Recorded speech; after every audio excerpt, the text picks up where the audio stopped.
Hello everyone, this is Johnny and welcome back.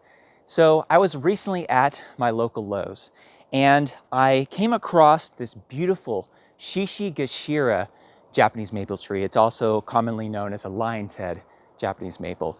And I was able to pick this up for $79.99. It's a beautiful tree, it's got great shape and it's a good size. And I was super happy to be able to buy it that inexpensively. In today's video, I want to go over just kind of a brief highlight of this particular tree, why it's so special. And then I also want to go ahead and show you how to properly pot this up and care for this in a pot. So stick around. So first of all, one of the things that makes the lion's head Japanese maple so unique is the structure of the tree. You just see here just the cool way that it grows here with what kind of looks like columns. So you have different branches that sort of look like little columns. And then I love how they have like more dense growth here at the top. And this new growth that's here in the spring, it's a nice lighter green-yellow color. And it looks great there at the top of these, I'll call it plumes in a sense, like these columns with these little plumes on the top. But the structure of the Shishigashira Japanese maple tree is amazing. This is one of the reasons why a lot of people not only love to grow it in containers, but a lot of people that are into bonsai really love this tree as well.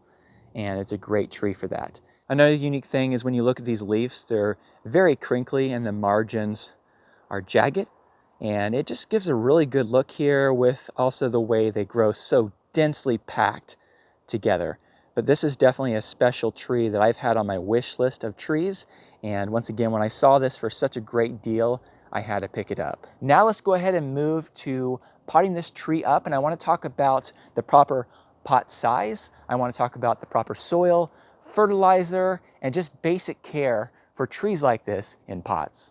In general, when you purchase a Japanese maple tree from a nursery or a big box store, it's in as small a pot as possible. And this is in a pretty small pot, so it's definitely something that I need to pot up really quickly. And when I purchase any trees, I generally like to pot them up pretty quickly because it does one of two things. One, I like to give it new fresh soil and give it a good start in that. But also, I want to go ahead and check out the root health as well.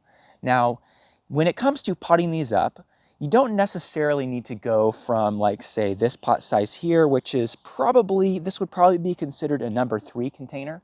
You don't want to go directly from like a number 3 container all the way up to like a 15-gallon, 20-gallon. You could do that, but it's really not going to be the best way to do that. And especially, I was watching a video recently with Jim Putnam from HortTube, and he was talking about if you want to keep a Japanese maple tree in a container for a long period of time, you don't want to aggressively pot that up too quickly. And he recommended specifically that every 2 years or so you pot that up with a pot that's just a little bit bigger. In this particular case, I'm going to go ahead and go with this pot. And it's about the same height roughly, but it is a wider pot. So it's going to have some room for the root ball to grow. So this is going to be a good pot that I can grow it in for at least a year, maybe 2 years, and I'll check it again in the future and probably go up to a bigger pot. But this is a good sized pot for this particular tree right now. Once again, you could go a little bigger and that wouldn't be a problem, but if you're trying to keep this in a pot for a long period of time, you want to be able to continually pot it up slowly to the perfect pot size that you want. That way you don't have to do a lot of root pruning until further on in the future. When it comes to potting soil, I've had really good success with G&B Organics potting soil. And if you have this available in your area, I can definitely recommend that you give this a try. If you don't have access to this, what's important when it comes to the right soil for your Japanese maple tree is that it is a very fast, well-draining soil. Japanese maple trees don't like to have soggy roots, and you want that soil to go ahead and drain very quickly. So you can test the soil before you use it in a Japanese maple and just make sure that it drains really well. But once again, if you have access to G&B Organics potting soil, I can recommend that to you.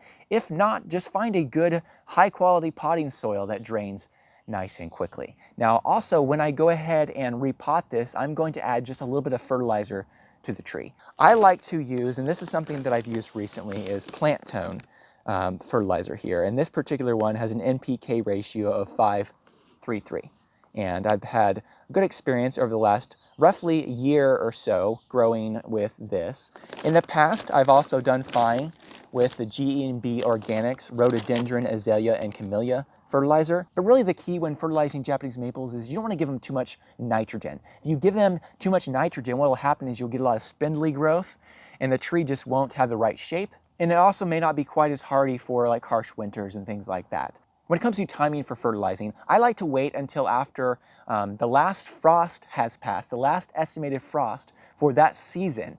I like to wait until then, around that period of time, to go ahead and fertilize my Japanese maples because I don't want to go ahead and encourage a bunch of new growth and then a cold snap come and damage that new growth. But in general, it's good to use a slow release fertilizer that has a lower nitrogen level. You don't want to go extreme in the nitrogen levels once again, and that works just fine. So that being said, let's go ahead and pot up this tree and take a look at the roots.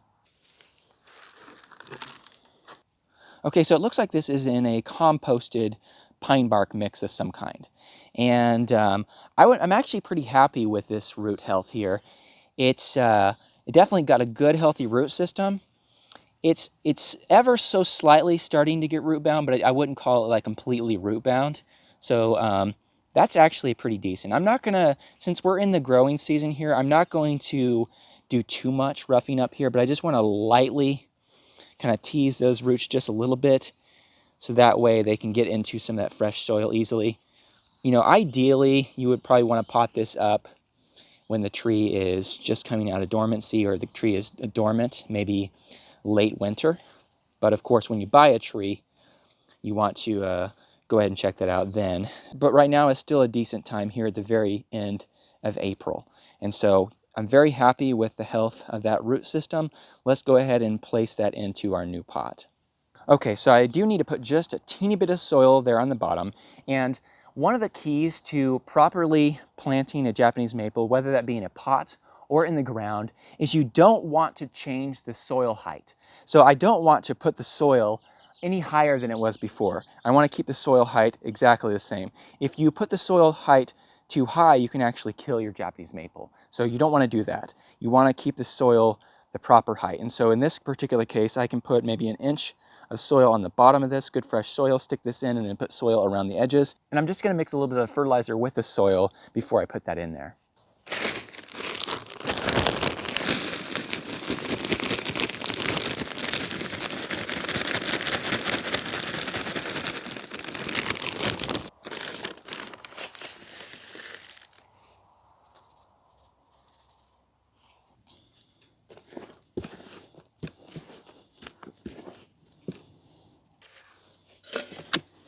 Okay, put in some soil there on the bottom.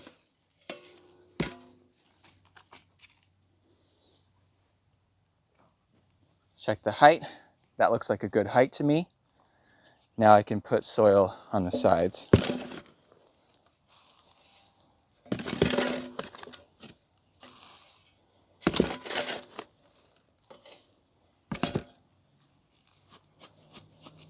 And I'm just making sure that there's no air gaps there. We will water this in very well in just a minute. We'll talk about watering this.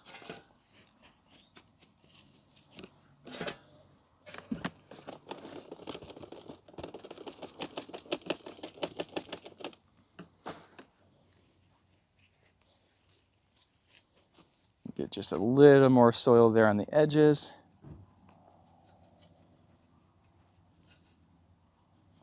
Okay, there we go. So you can see once again, that root height is the same as it was before. So I have a good height there. The soil is packed in, but not super packed in. It's still good. And this is going to be a lot better size for this tree. I could have gone bigger than this once again, but I decided to, since this will probably be in a pot for a decent period of time, I would love to put it in the ground, and maybe I will be able to sooner than I think. But for now, since I think this is going to be in a pot for a period of time here, I'm going to go ahead and be a little slower and a little less aggressive in potting this up. So I think this was a perfect pot size for this particular case. Now let's talk about watering this tree in, and then also talk about long-term how to water this tree properly. Okay, so first of all, I'll turn on the water here.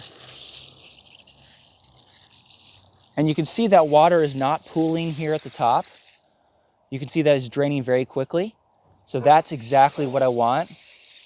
I want that water to drain very quickly like that. What you want to do is you want to go in, water it deeply, And then after a day, 2, 3 days or whatever, you want to go ahead and check that, and you just want to stick your finger down in the soil. And if it's dry a couple inches down, then you probably want to go ahead and give it a good deep watering. In the summer, once again, when it's really hot, you want to check the tree more often. And when it's cooler in the early spring, late summer, when it's starting to cool off, when you're moving into fall, it's going to require less water. So instead of having just a 100% set routine, it's good to have, you know, kind of a consistency of checking it and watering it when it needs it, giving it a deep watering and watering it a little less often, but very deep, and then checking it periodically to make sure it hasn't completely dried out. Consistency is going to be key to keep this tree healthy, but not too wet. When it comes to some tips for growing Japanese maple trees in pots for long periods of time, I did do an entire video on this, and I definitely will link to that down in the video description, so I recommend you check that out. But just briefly, every 1 to 2 years, you want to check and pot the tree up as necessary to a slightly larger pot, putting in new, fresh soil. And once again, I like to put a little bit of fertilizer in that soil when I pot it up, and I like to pot up in spring. And maybe it would be best to pot up when the tree, if you can choose, when the tree is dormant, so like February, March, that might be a very ideal time to go ahead and pot the tree up. But every 1 to 2 years, I want to pot up as needed. Once you reach the desired pot size, then after a period of time, if that pot does get root bound, you'll need to take that out and do some root pruning. And based on my research, it's best to do that in like February or so of the year, maybe March in some areas, depending on how cold it is in your climate. And hopefully that's a topic that I'll be able to share with you guys in the future.